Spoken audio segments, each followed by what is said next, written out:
I always will. I'll always be friends with Modi. He's great. Prime Minister. He's great. I'll always be friends, but I just don't like what he's doing at this particular moment. But India and the United States have a special relationship. There's nothing to worry about. Bharat से tariff war को लेकर America के लोगों में जो असंतोष पनप रहा है, जो आपने अभी थोड़ी देर पहले सुना, उसे ट्रंप अभी तक इग्नोर करने में जुटे थे। उन्हें लग रहा था थोड़े टाइम की बात ही थे, भारत दबाव में आ जाएगा, क्योंकि जाहिर सी बात है उनके एक्सपोर्ट पर भी असर पड़ेगा। लेकिन भारत ने लोड नहीं दिया। लोड अब पड़ रहा है वहां के लोगों पर, और वही लोड अब ट्रांसफर हो रहा है ट्रंप तक। टैरिफ वॉर के इन 4 महीनों में ही अमेरिका की हालत जिस तरह से टाइट हो रही है, ट्रंप उसे भी छिपाने की कोशिश में जुटे थे, लेकिन अब उस पर पर्दा डालना मुश्किल होता जा रहा है। अमेरिका में इंटरनेशनल रेटिंग एजेंसी मूडीज की ताजा रिपोर्ट पर बवाल मच रहा है। जो ट्रंप सरकार में आने के बाद मेक अमेरिका ग्रेट अगेन का नारा दे रहे थे, अमेरिका उन्हीं के छेड़े हुए टैरिफ वॉर में फंसा हुआ दिख रहा है। ट्रंप सरकार ने जिस तरह सभी आयातों पर मोटा टैरिफ लगा दिया, उसने अमेरिकी कंपनियों की लागत और अमेरिकी उपभोक्ताओं के लिए कीमतें बढ़ा दी हैं। मूडीज की रिपोर्ट इसी हफ्ते की शुरुआत में आई थी। इस पर अब अमेरिका की लेबर रिपोर्ट मुहर लगा रही है, जो चंद घंटे पहले जारी हुई है। इस रिपोर्ट के मुताबिक अमेरिका में बेरोजगारी दर बढ़कर 4.3% है। तो लगाओ टैरिफ, जो लगभग 4 साल का उच्चतम स्तर है। अगस्त में अमेरिकी अर्थव्यवस्था में, सिर्फ अगस्त में अमेरिकी अर्थव्यवस्था में 22,000 नौकरियां सिर्फ जुड़ी, जबकि इसका मंथली औसत 70,000 नौकरियों का है। तो लगाइए टैरिफ। यह कोविड के अंत के बाद से पहली बार नौकरियों का शुद्ध नुकसान है। तो फिर हम कह रहे हैं कि लगाइए टैरिफ, क्योंकि इसका नुकसान अमेरिका को ज्यादा है। अमेरिका के लेबर डिपार्टमेंट ने पिछली रिपोर्ट में कहा था कि टैरिफ वॉर के चलते अमेरिका में बेरोजगारी दर बढ़ रही है। तब ट्रंप ने रिपोर्ट को फर्जी बताते हुए खारिज कर दिया था कि ना ऐसा थोड़ी नहीं होगा। लेकिन इस बार उनके लिए रिपोर्ट को नकारना मुश्किल है। तो सवाल यहां पर उठता है कि क्या यही वजह है कि ट्रंप के सुर बदल रहे हैं? क्योंकि अमेरिका की जनता तक इसकी आंच जब खुलकर पहुंच रही है और जनता कह रही है कि क्या किया, तो जाहिर सी बात है कि ट्रंप की बोली बदलेगी, और वो बदलती हुई दिख रही है। इसके उलट प्रधानमंत्री मोदी ने ट्रंप के टैरिफ वार के जवाब में भारत में बड़े सुधारों को लागू कर दिया। उधर से टैरिफ लगाकर सिर्फ बयानबाजी हो रही थी, इधर एक्शन हो रहा था, और एक्शन ऐसा हुआ कि जीएसटी में सुधार हो गया। जीएसटी में कटौती कर उसकी बड़ी पहल कर दी गई। इसका फायदा बाजार से लेकर उद्योग और आम जनता तक पहुंचे, इसकी गारंटी भी तय कर दी गई। और कई सारी कंपनियां इस बात का ऐलान कर रही हैं, मसलन अगर गाड़ियों की अगर हम बातचीत करें। यही नहीं, अमेरिका के टैरिफ वॉर के खिलाफ रूस से लेकर ऑस्ट्रेलिया तक तमाम देश भारत के साथ ऐसा ट्रेड एग्रीमेंट कर रहे हैं जिससे भारत को बड़ी मदद मिलने वाली है। यानी तुम अकेले बाजार बंद करो, हम 10 बाजार खोलेंगे, इस पॉलिसी पर भारत चल निकला। रूस से तेल खरीदने का दबाव बनाने का जवाब भी भारत ने जिस अंदाज में दिया, उससे ट्रंप सरकार की भत पिट गई। भारत ने रूस से तेल खरीदना बंद करने की जगह खरीदारी बढ़ा दी। उधर से डिस्काउंट भी मिल गया और इधर से खरीदारी बढ़ गई, और बढ़ी 30% तक। यह सब कुछ अमेरिका की जनता को साफ दिखाई भी दे रहा है। यही वजह है कि ट्रंप अपने पुराने रुख से पलटते हुए दिखाई दे रहे हैं। जो आपने शो की शुरुआत में बयान सुना था कि Modi great prime minister, Modi दोस्त हैं, कोई चिंता की बात नहीं है, की संभावना है। मौसम विभाग ने दिल्ली के साथ ही एनसीआर के अलग अलग हिस्सों और पंजाब हरियाणा के विभिन्न जिलों में भी गरज चमक के साथ जोरदार बारिश की संभावना जताई है। राजधानी दिल्ली की बात करें तो मौसम विभाग के मुताबिक बारिश का दौर फिलहाल अभी 1 हफ्ते जारी रहेगा। आज दिन भर बादल छाए रहेंगे, कई जगह हल्की से मध्यम बारिश या गरज के साथ छींटे गिरेंगे, जबकि कुछ स्थानों पर भारी बारिश भी हो सकती है। मौसम विभाग के अनुसार मॉनसून अभी भी सक्रिय है, लेकिन बारिश की तीव्रता कम होकर हल्की हो सकती है।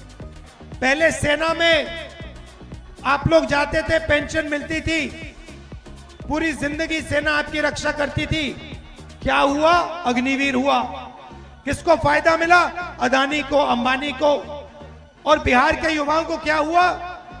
4 साल सेना में जाओ, गोली खाओ, और अगर कुछ हो जाए आपको शहीद का दर्जा नहीं मिलेगा। क्यों? क्योंकि आप अग्निवीर हो। ये क्यों किया? अदानी अंबानी की मदद करने के लिए। बिहार में किसी भी युवा से पूछो रोजगार मिलता है या नहीं, पूछो, चलो बताओ, बिहार में रोजगार मिल सकता है? ये देखिए, क्यों? क्योंकि अदानी और अंबानी की पूरी मदद की जा रही है। और अब ये आपकी आवाज को दबाना चाहते हैं, इसीलिए वोट चोरी हो रही है। और ये भैया हम सेंट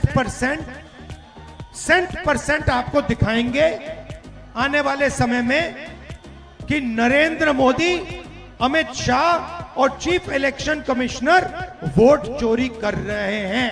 मैं आपको बता रहा हूं, जो हमने प्रेस कॉन्फ्रेंस किया, जो आपने माधेपुरा के बारे में देखा, वो हम आपको अगले 6 महीने में एक जगह नहीं अनेक जगह दिखाएंगे कि इन्होंने लोकसभा में, विधानसभा में चोरी का मॉडल बना रखा है। उसको पहले इन्होंने गुजरात मॉडल नाम दिया था। वो अर्थव्यवस्था का मॉडल नहीं था, वो चोरी का मॉडल था, वोट चोरी का मॉडल था। उन्होंने उसको पूरे देश में फैला दिया है। किसान भाई बहनों को उपहार इस त्योहार। खेती बाड़ी के साधनों पर जो प्री जीएसटी दौर में टैक्स था 25% तक, अब घटकर हो गया है केवल 5%। कम टैक्स, ज्यादा बचत का उपहार, खुशियों वाले त्योहार। Next gen GST. 22 सितंबर नवरात्रि के पहले दिन से मातृशक्ति के लिए उपहार। घर के रोजमर्रा के सामान पर प्री जीएसटी दौर में लगता था 27% तक टैक्स, वो अब केवल 5%। कम टैक्स, ज्यादा बचत। Next gen GST. करोड़ों श्रमयोगियों की जरूरत में ज्यादा बचत। प्री जीएसटी दौर में साइकिल पर था टैक्स 17% और सिलाई मशीन पर 16%, जो अब है केवल 5%। मेहनत कश को शक्ति। Next gen GST. शॉपिंग करने का रीजन होता है festival season. TV, AC, washing machine पर जीएसटी के पहले के दौर में टैक्स था 31.3%, जो अब घटकर हो गया है 18%। कम टैक्स, ज्यादा बचत का उपहार, खुशियों वाले त्योहार। Next gen GST. इस फेस्टिवल सीजन डायग्नोस्टिक किट्स और रीजेंट्स पर जो प्री जीएसटी दौर में टैक्स था 16%, अब घटकर हो गया है केवल 5%। हेल्थ और लाइफ इंश्योरेंस अब टैक्स फ्री। कम टैक्स, ज्यादा बचत का उपहार, खुशियों वाले त्योहार। Next gen GST. अब हॉलीडेज होंगे ज्यादा एंजॉयबल, ज्यादा सेविंग्स वाले, क्योंकि होटल रूम बुकिंग पर प्री जीएसटी टाइम में जो 14% टैक्स लगता था, वो अब घटकर हो गया है केवल 5%। खुशियों वाले त्योहार नेक्स्ट जेन जीएसटी के साथ। इस फेस्टिव सीजन किचन की रंगत और बढ़ेगी, क्योंकि रसोई की कई चीजों पर जो प्री जीएसटी दौर में टैक्स 21% तक था, अब घटकर हो गया है केवल 5%। कम टैक्स, ज्यादा बचत का उपहार, खुशियों वाले त्योहार। Next gen GST. Next gen GST के पंचरत्न। सिंपल टैक्स सिस्टम, कंजम्पशन को बूस्ट, बेहतर quality of life, ease of doing business को बढ़ावा और मजबूत state centre partnership. Next gen GST. इस festival season gift yourself your first bike और कार, क्योंकि इन पर जीएसटी के पहले के दौर में जो 28% टैक्स होता था, वो अब घटकर सिर्फ 18% रह गया है। कम टैक्स, ज्यादा बचत का उपहार, खुशियों वाले त्योहार। Next gen GST. अब फिटनेस बढ़ेगी बचत के साथ। जिम, योगा और फिटनेस सेंटर पर जो प्री जीएसटी दौर में 15% टैक्स लगता था, वो अब सिर्फ 5% हो गया है। Next gen GST. युवक है जो मूल रूप से पटना का रहने वाला और पिछले 5 वर्षों से नोएडा में रह रहा था और ज्योतिष और वास्तु का ये काम करता है मूलतः। और सेक्टर 79 से इसे गिरफ्तार किया गया है। गौतम बुद्ध नगर पुलिस कमिश्नरेट के ज्वाइंट सीपी और स्वाट टीम, जो स्पेशल टीम होती है, उसने इसकी गिरफ्तारी की है। असल में मुंबई के ज्वाइंट सीपी ने गौतम बुद्ध नगर पुलिस कमिश्नर को एक जानकारी साझा की थी, जिसमें ये बताया गया कि मुंबई को दहलाने की साजिश थी और एक व्हाट्सएप मैसेज भेजा गया है। व्हाट्सएप मैसेज में लिखा हुआ है कि करीब 14 जो आतंकवादी हैं वो मुंबई में घुसपैठ कर रहे हैं 400 किलो आरडीएक्स से, और करीब मानव बम के रूप में करीब ये 1 करोड़ लोगों को मारेंगे। लिहाजा मुंबई को दहलाने की साजिश रची जा रही है। और ये तमाम जो मैसेजेस है ये नोएडा से ही बैठे अश्विनी कुमार ने मुंबई को भेजे थे, मुंबई पुलिस को, जिसके बाद से लगातार दोनों टीमें यानी मुंबई पुलिस अपने स्तर पे अलर्ट थी, लेकिन गौतम बुद्ध नगर पुलिस कमिश्नरेट को जैसे ही मुंबई पुलिस ने संपर्क किया है, 4 घंटे में इसकी गिरफ्तारी कर ली गई है।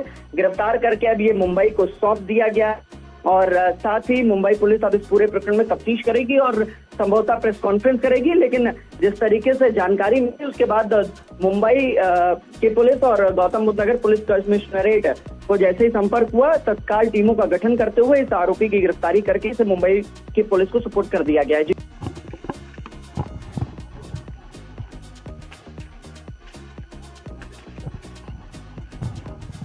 जय हिंद, वंदे मातरम। अभी आप देख रहे हैं डीसीपी न्यूज़। डीसीपी न्यूज़ से मैं आज एक नई वीडियो कवर कर रहा हूं।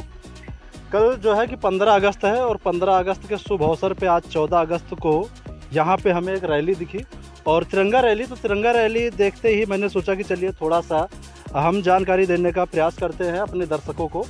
और ये इधर तो आप लोगों से बात करना चाहते हैं। आपका क्या नाम है सर? विजय गौतम विजय गौतम जी। कहाँ से हैं आप? जी हमारा घर पड़ता है साधनपुर खारा पर पड़ता है। अच्छा जी। आज ये आप क्या कर रहे हैं? आज तिरंगा यात्रा हम लोग निकाले हैं। अच्छा जी तिरंगा यात्रा निकाल रहे हैं कल हमारे जी 15 अगस्त जी 15 अगस्त 15 जी है। जी। तो ये आप लोग पहले कभी निकालते क्या पहली बार? नहीं हम लोग पहले भी निकालते हैं, ऐसा नहीं, लेकिन आज भव्य हम लोग कार्यक्रम कर रहे हैं। अच्छा जी। तो ये कार्यक्रम पहली बार हो रहा है। क्या नाम है? रामनेवल मौर्य, रामनाथ मौर्य। कहाँ के रहने वाले हैं? उसरपुरवा खारा। अच्छा उसरपुरवा से। तो पूरे सब लोग आप उसरपुरवा से? कहाँ के? जी उसरपुरवा से हैं हम लोग। क्या नाम? अंकित मौर्य नाम है हमारा। अंकित मौर्य। मौर्य जी ये जो रैली है जो यात्रा है तो ये भारत के आज़ादी के उस पे है कि या किसी? जी नहीं, ये किसी उस पे नहीं है। भारत की आज़ादी के उत्सव के रूप में हम लोग इसको मना रहे हैं। हर साल हम लोग करते हैं यात्रा। इस साल कुछ भव्य किया गया है हम लोगों द्वारा। कहाँ करेंगे? झंडारोहण हमारा होगा खारे में। खारे में? जी हाँ। अच्छा खारे में होगा। जी जी। आपका नाम? रामकृष्ण यादव। रामकृष्ण यादव। अच्छा जी।